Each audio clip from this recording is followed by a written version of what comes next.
Good evening everybody, good evening and welcome to my YouTube channel. It is Monday evening. If you're new to my channel, thank you very much for subscribing. And off goes Harry again with the cushions. He's not done that until I've done this video. So he's after all the cushions again. No, there's another one. There's the other one. No more cushions left. They've all gone now. So guys, good evening. It's Monday evening. It's Monday the 3rd of November. Soon be firework night, bonfire night. Please make sure pets are, safe. They don't like noises like that. And just keep safe yourself, because there are idiots about all the time everywhere. And just keep safe on bonfire night. Me, I'm not going to any firework displays. I'm staying indoors. I'm not moaning. I love the colour of fireworks. I love them. If I was with somebody and I felt safe with somebody, I would go with somebody to a fireworks display. But I live by myself. I want to make sure my pets are safe. So I'm not going to any firework displays this year. There used to be, I don't know if it still happens now, one on the Gillingham lines. I've been to many fireworks displays in my time.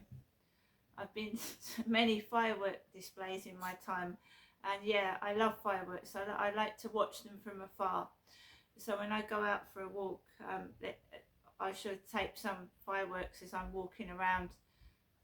So I've also got some stories of near firework misses and firework disasters. So I'm going to tell you two. When I was married and I was in my back garden, I think it must have been bonfire night. I was married to my ex-husband and we were sat in the garden.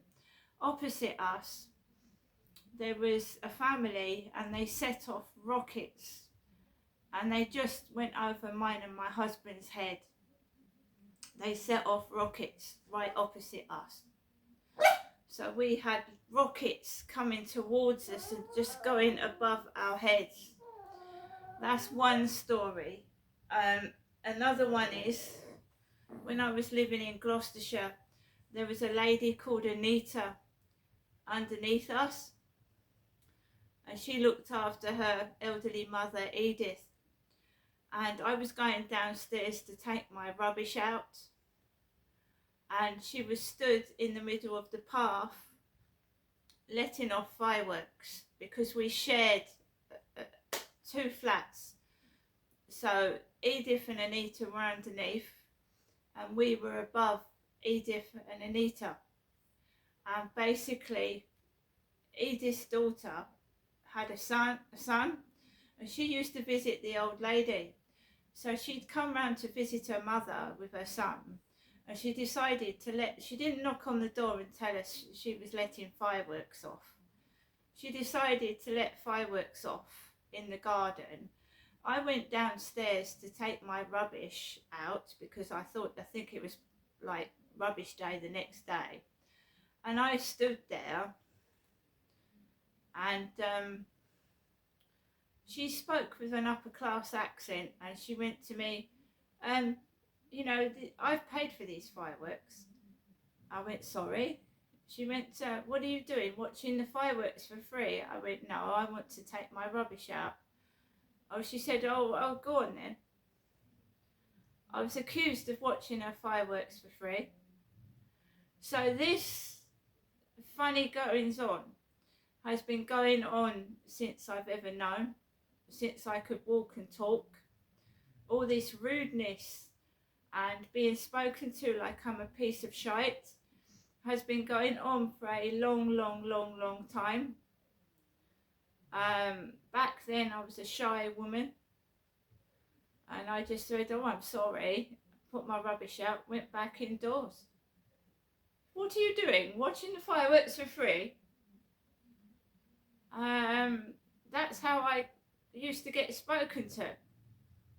And I got used to it, being ridiculed, made fun of. But I don't let people get a chance to get near me that close anymore, to do that to me. If you understand me. So upper class she was. Oh, you're watching the fireworks for free, are you? No, I was just... She should have knocked on the door and said, would you mind, like, for an hour, we're letting fireworks off. But no, she didn't do that. Right, that's how I get spoken to, by some women. That's two bonfire stories. There have been some brilliant bonfire stories, fireworks stories, because the year before last, I saw a lovely fireworks display on New Year's Eve. That was wonderful fireworks. I do like fireworks, but when it's in a display that's got safety. Years ago, when I was a kid, my dad used to attach Catherine wheels to the garden gate, and they used to go around and round and round and round. And he used to let bangers off in the garden. So I know what fireworks are. I've seen fireworks. I watch fireworks, and they go bang, bang, bang. So I don't know what it is. I've got older. I just like the safety of indoors and being inside my flat. Do you know what I mean? And that's what I feel like when I've got older. I don't want to do that anymore. You know, if someone says, right, we're doing this and we're doing that, I'll do it. But when I'm on my own, I'm happy indoors with a cup of hot chocolate and watching a film, because I feel safe. It doesn't mean that I don't go anywhere on my own. I think since COVID, I've been more wary of going outside on my own. Before COVID, I was going out all over the place by myself. It seems to me that COVID did bring on a lot of issues and make people like stuck indoors all the time, and I think a lot of people got used to it. So what's been going on is, before I go outside, there's a tremendous amount of noise coming from upstairs and door slamming, and I will not be controlled, and I do not lose my temper, and I do not do bad things. If I haven't got money to buy something, guys, I just don't buy it. Obviously, I don't pinch. I go without, just like everybody else. It's like these people are trying to turn me into a criminal, you know, and some person I'm not. And I'm not going back to where I was goaded and triggered, and I used to lose my temper. No more. And it wasn't me. It was these gang stalkers and harassers goading me and triggering me. That wasn't me. I'm not a nasty person. They turned me into that by bullying and harassing me and making my life awful and unbearable, which isn't a nice thing to do. That is not me. That was not me. So when somebody says to be you, I am being me. You don't go around shouting at people. You don't steal. You don't yell. You don't bang. You don't do that. It's behaving like an animal. And that's what they try to do. They cage you up, take away your money, humiliate you like some sort of object, and watch the reaction. Now, I've been through this for 5 years in this place, and I'm not having it. Every behaviour they're doing is getting logged and dated.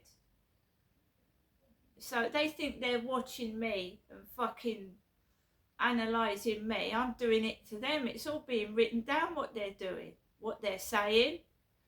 The mimicking, copying my clothes and putting them on men. Everything. It's ridiculous. It's like they're carbon copies of me. It's like walking around with versions of yourself, old versions, disabled versions, different coloured versions, just mimicking how you walk, how you talk and how you dress. Haven't they got minds of their own? Are they that pathetic they can't be themselves? It's ridiculous. It's not nice, it's not comforting, it's not done to be nice. It's done to mimic, copy, humiliate and satisfy their own self because they're greedy and spiteful. It's not a nice thing to do. Yeah, when you're copying a pop star, you're copying them because you like them, you like their music, you like the way they're dressed. This is not that kind of mimicry. This is evil. This is taking the piss mimicry. It's like they want to be you, but they take the piss out of you. They take every essence out of you, how you act, how you speak, how you dress, but then, they try and isolate you, but they dress and look like you and talk like you. It's weird. They're weird. I've never felt so weird in my life when I actually realised what was going on and I got awoken to it.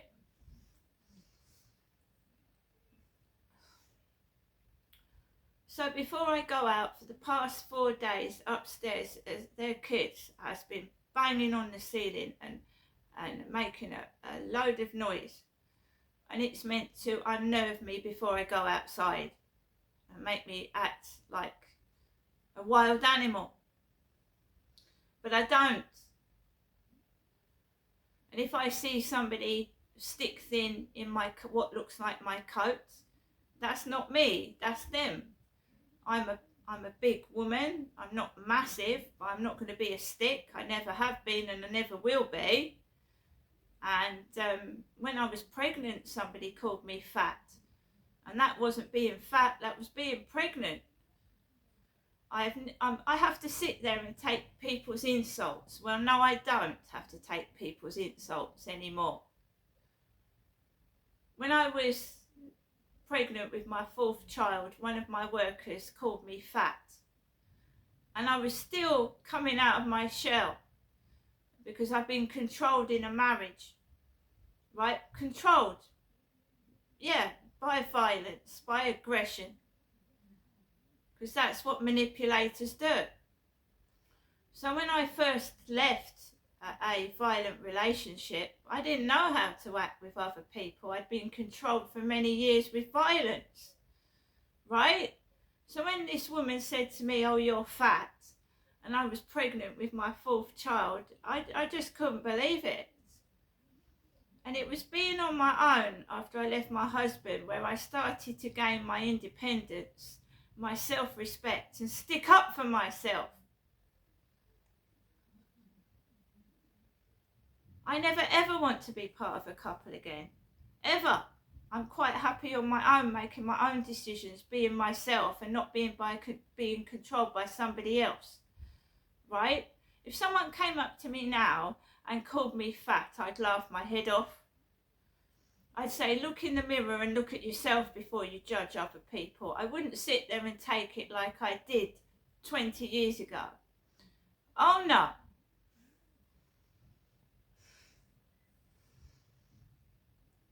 You have to respect yourself. If they don't respect you, that's their problem, but respect yourself, because they're just disgusting. A normal person doesn't go around taking the piss out of somebody else and disrespecting them or humiliating them to get gratification out of it, self-gratification for them, right? I don't give a shit what they think about me. They can write what they like, say what they like. I don't hear it. I'll never meet them because they haven't got the guts to meet me. They're gutless. I know that 100%. So I went out after all this noise with Max. It's dark, it's been raining. I just want to take my dog for a walk. I feel the air is fresh. The cannabis smell all downstairs on the ground floor. Dirty, disgusting, no cleaners today. It smells and it stinks and it's all dirty. If that was a restaurant, you know, it'd be condemned and shut down. It's disgusting. In some countries you can smoke in shops, but this is Great Britain, where the air should be clean and we should be able to breathe properly.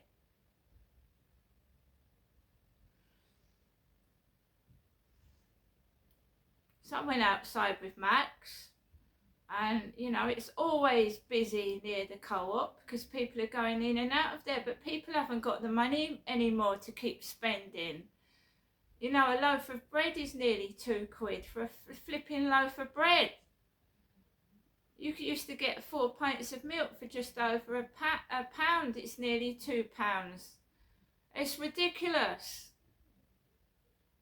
You're going with a tenner, you don't come out with very much. Do you know what I'm saying? So it isn't as busy as you'd expect because people haven't got the money anymore. It isn't. So all I've got behind me was one elderly gentleman who was struggling to cross the road with a walking stick, dressed in a coat with a fur hood like mine and a beanie hat on. So you've got an old man of about 80, of Asian descent, trying to cross the road towards the co-op with a walking stick and a beanie hat. Then I've got an old man behind my back with a massive dog. Good boy, good boy. And that's how I speak to Max. And, you know, I just want to walk my dog. I don't want to meet elderly gentlemen. So I stay in the corner and let these gentlemen pass. And I walk virtually home by myself with Max. And that's it. And then you walk back into the flats and cannabis hits you in the face. And it's not just me, there's 14 flats, so everybody that comes in and out is getting engulfed in cannabis fumes, mixed with some disgusting perfume to try and cover it up, but it doesn't. It mixes with it, and it's potent and stinky. And I've come back into my flat on my own, like I always do every night. Because I believe the cannabis smell is being put there to make me lose my inhibitions, and I'm not going to meet anybody. I know my own body, and I know drugs, you know, mess with your head. So even when I'm under the influence, you know, I know. And if someone approaches me, they're going to get told to fuck off. You know, if it's like, you know,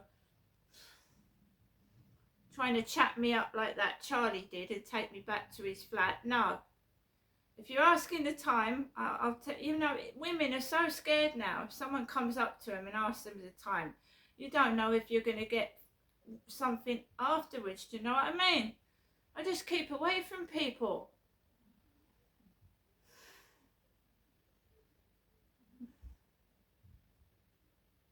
Hopefully I'll do some more balloon videos tomorrow, a couple of balloon videos, and try and get out of this shitty prison. Do you know what I mean? Being controlled by noise all the time. Selfish idiots. Just my whole clothes smell of that shit downstairs. They fucking do.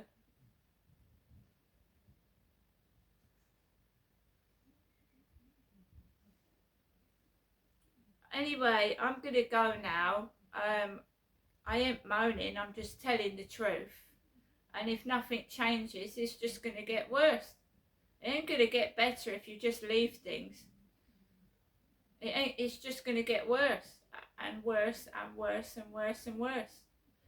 These walls are so thin, I think my neighbours can actually hear me talking on my YouTube video, which isn't stalking, it's just the walls are so thin people can hear what you're saying, which shouldn't be, should it? It's like a cardboard Coronation Street setup. And I hope I have rewritten the script, because no one's messing about with me. I won't let them. And I will always look after myself, just as I looked after myself when I was neglected as a child. See you later.